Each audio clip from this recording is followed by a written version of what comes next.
Bueno, en este video voy a intentar responder a tres preguntas puntuales que me hicieron tres personas que vieron el video sobre qué es el justnaturalismo. Procuraré no mencionar el nombre de estas personas, pero yo supongo que si ellas ven el video van a saber de quiénes estoy hablando y de qué preguntas estoy hablando. Y bueno, nada, procedo a responder a cada una de ellas.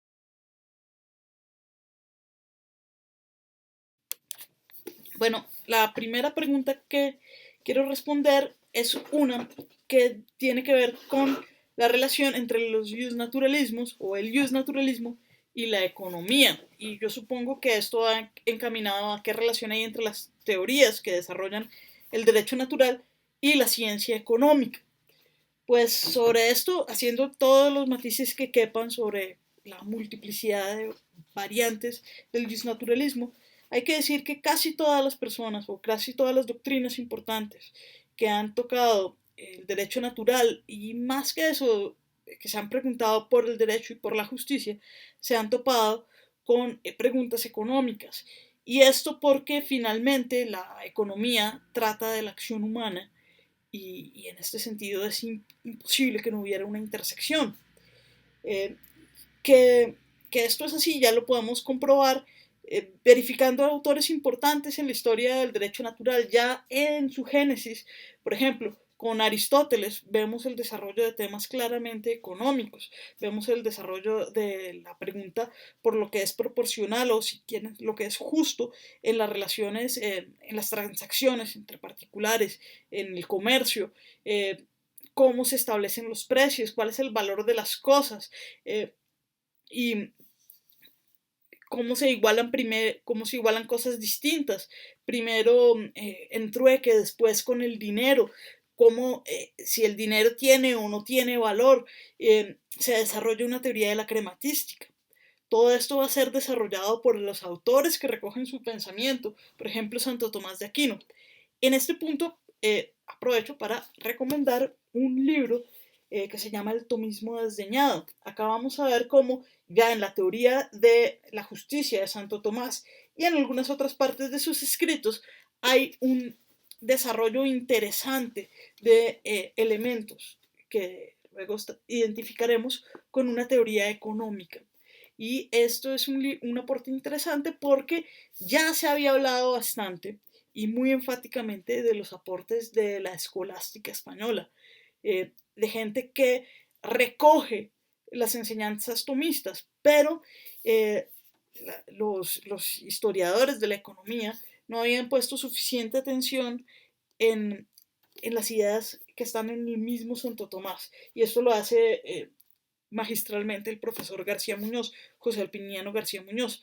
Además, yo sé que la persona que hizo esta pregunta conoce a este profesor. Es un libro bastante interesante, es editado por Planeta. Pero como ya anticipa la pregunta, lo que estaba diciendo ahorita, si hay un momento en la historia en la que yo diría que hay una unión profunda entre un desarrollo de una teoría del derecho natural y el desarrollo de la ciencia económica, es en la escolástica española. Y esto no es una idea mía, por supuesto, esto está súper desarrollado. Por ejemplo, podrían leer a Schumpeter en su historia del análisis económico o a Rothbard en su historia del pensamiento económico. Y estos son autores que destacan la importancia capital de estos autores como Diego de Covarrubias, como Juan de Mariana, Luis de Molina, Martín de Azpilcueta, en el desarrollo, en el nacimiento de la ciencia económica como tal. Ellos dicen, antes de Adam Smith hay unas teorías, incluso mucho más desarrolladas en esta escolástica española, que es una escuela que también se conoce como una escuela española del derecho natural. ¿Sí? Ahora, ¿qué quiero destacar de esto? Estos autores, cuando empiezan a desarrollar su teoría económica, que tiene aspectos como una teoría monetaria, cuál es el valor del dinero, si la autoridad puede o no viciar la moneda y con eso alterar el valor del dinero, que tiene teorías sobre, bueno, cuánto cuesta un objeto que no existe. como eran casi todas las teorías, los nuevos objetos que llegaban del Nuevo Mundo o al Nuevo Mundo, etcétera, etcétera. Bueno, todas estas personas se hacen estas preguntas, pero para responder a la pregunta de qué es lo justo, en un momento, qué es lo justo en las transacciones económicas, qué es lo justo en la regulación de la moneda, en un momento en el que el cambio social era tan grande que pues las respuestas a lo que hasta el momento daban las legislaciones eran insuficientes, es decir, no se podía buscar directamente una respuesta en lo que ya existía de derecho positivo en el derecho tradicional, pero es una especulación que se hace para responder a la pregunta ¿qué es lo justo en las relaciones entre las personas? ¿Cuál es el quantum de lo justo conmutativo? Y esto es importante porque muchas veces nosotros vemos contrapuesta la economía con la justicia. Vemos esa tensión. Pero el análisis histórico de cómo nace la ciencia económica, ya moderna propiamente dicha, nos va a mostrar esa decisión es artificial, porque en últimas, la economía está para determinar lo justo en las relaciones entre las personas. Y bueno, vamos a pasar a la otra pregunta.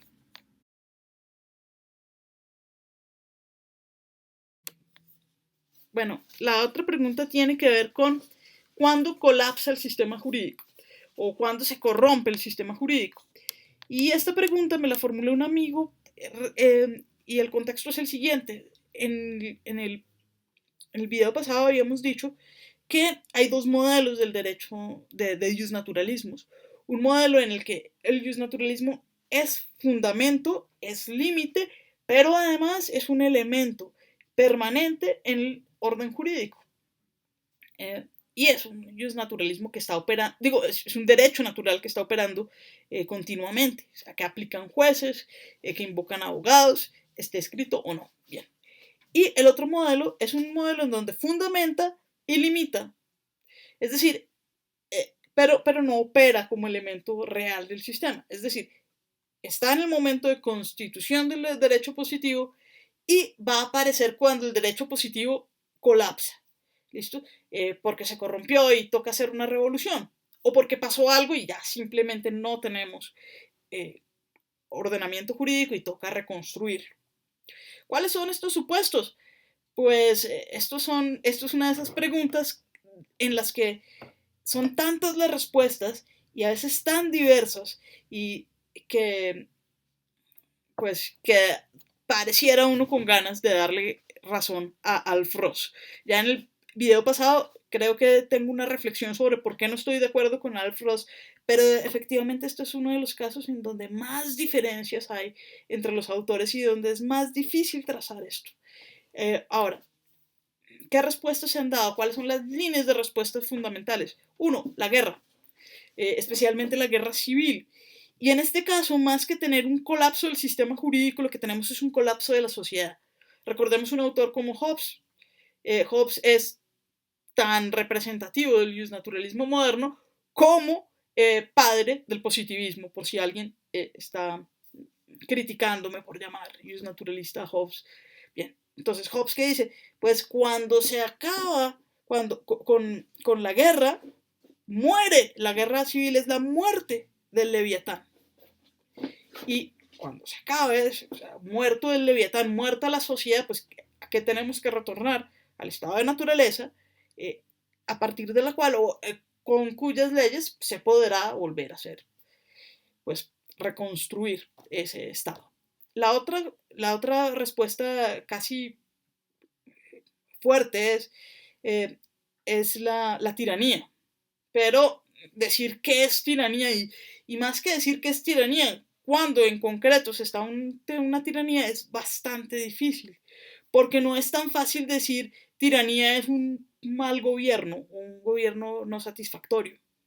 Una línea de respuesta que no pertenece a este modelo, es decir, Aristóteles estaría en el otro modelo en el que el derecho natural opera, pero para ir diciendo qué es la tiranía, creo que un buen elemento es recurrir al criterio de Aristóteles cuando el gobernante no lo hace en función del bien común, sino de su propio bien, o sea, no gobierna para la polis, sino para sí. Y a partir de eso, pues vamos a tener distintas especificaciones de cuándo pasa eso. Una forma de especificarlo es cuando se están violando las libertades, cuando se vulneran las libertades.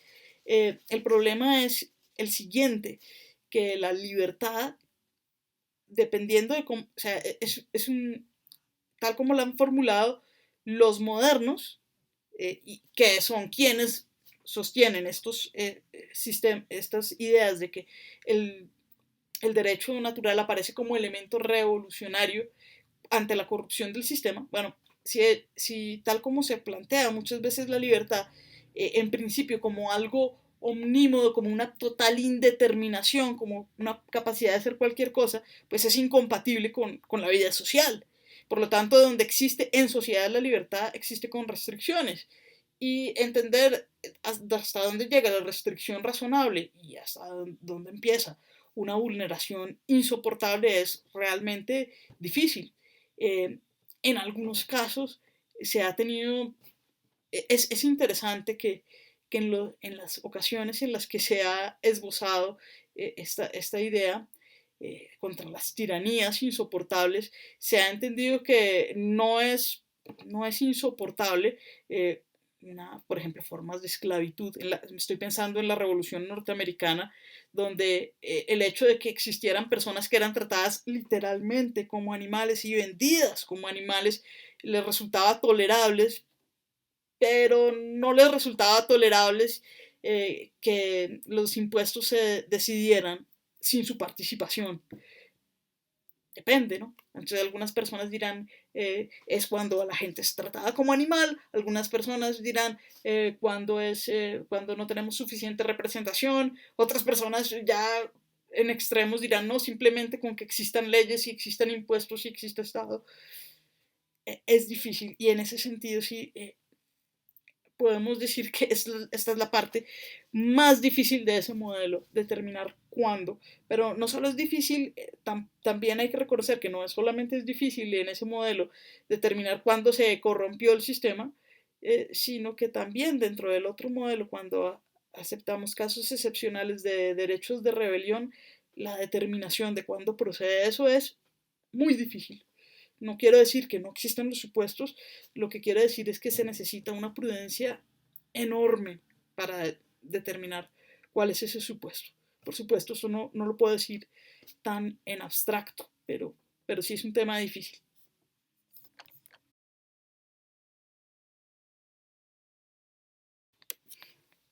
La tercera pregunta es la más difícil y por eso me va a permitir responderla muy superficialmente. Es simplemente esbozar las líneas de una respuesta. Y esto es porque dar una respuesta completa es literalmente imposible. Bien, había dicho en el video pasado que si uno quiere estudiar el derecho en cuanto a derecho, eh, no, no puede hacerlo prescindiendo completamente de una dimensión moral. Que si lo hace termina siendo sociología o pura lógica. La pregunta es, ¿por qué digo esto? Bien, voy a empezar a tratar de explicar esto. Cuando nosotros hablamos del derecho, estamos hablando de una cosa, pero no como sustancia, sino en cuanto está afectada por un accidente de relación, en cuanto es debida. En este sentido, yo tengo 1.000.000 de pesos, pero ese 1.000.000 de pesos empiezan a ser derecho en cuanto que me es debido, o sea, es mi derecho, no por ser 1.000.000 de pesos, sino porque tiene una relación conmigo. Y esa relación es una relación de debitoriedad, es decir, o una obligación. Ese 1.000.000 de pesos está vinculado a mí de un modo tal que alguien tiene que hacer algo con relación a ese objeto respecto de mí. Alguien me lo tiene que dar. Alguien se tiene que abstener de interferir con mi dominio de él, etc. Lo mismo cuando yo digo cuando yo analizo desde el derecho una realidad cualquiera como una norma, la estoy analizando en cuanto que me genera algún tipo de deuda, o sea, que me llama a una acción, ¿sí? Las normas, nosotros no las estudiamos simplemente para verificar que existen. O un abogado no las estudia simplemente por la curiosidad teórica de ¿existe esta ley? No. ¿Por qué la estudia? Porque ella llama a hacer una acción. De ella sacamos lo que debemos hacer. Es decir, no es, desde la perspectiva del jurista, las facultades, las cosas, las normas, siempre se estudian con relación a una acción humana que se reputa debida. Este no es el único modo de analizar esas realidades. Yo acabo de decir que como jurista no me interesa simplemente constatar que una norma existe. Ahora, probablemente como socióloga, yo sí estoy interesada, o como historiadora, en decir esta norma existe o existió.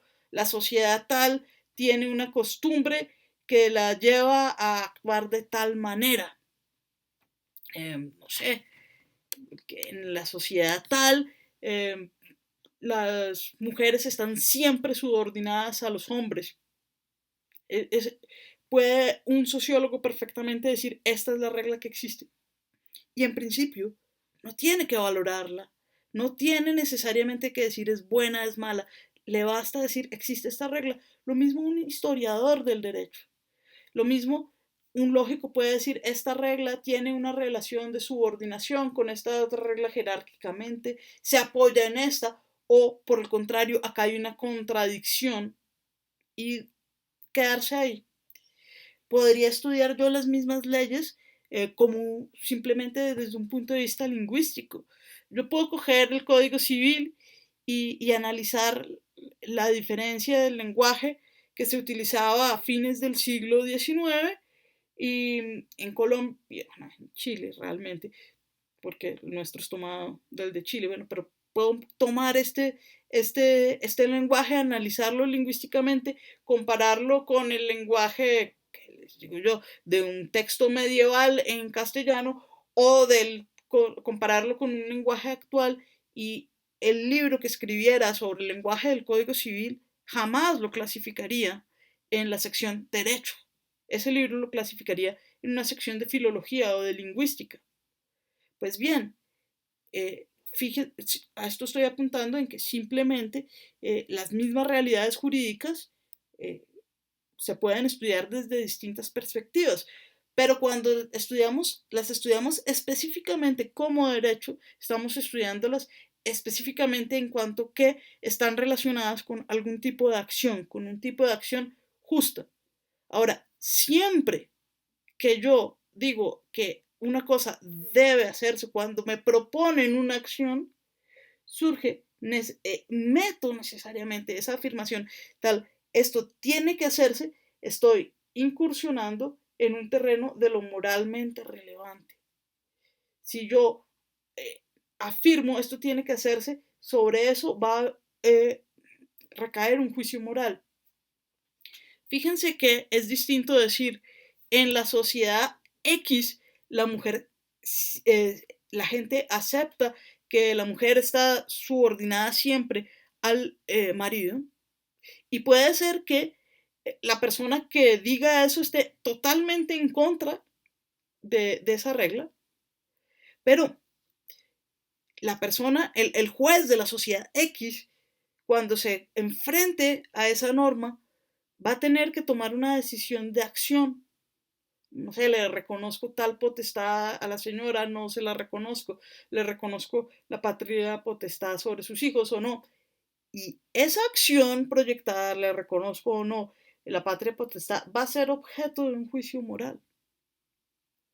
Es más, el hecho de decir yo tengo que hacer tal cosa, yo jurídicamente estoy obligado a reconocer la patria potestad, en el fondo es inseparable de la afirmación, es bueno re, realizar tal acción, es legítimo eh, realizar tal acción. Es decir, como han dicho muchos autores, está vinculado a una pretensión de corrección.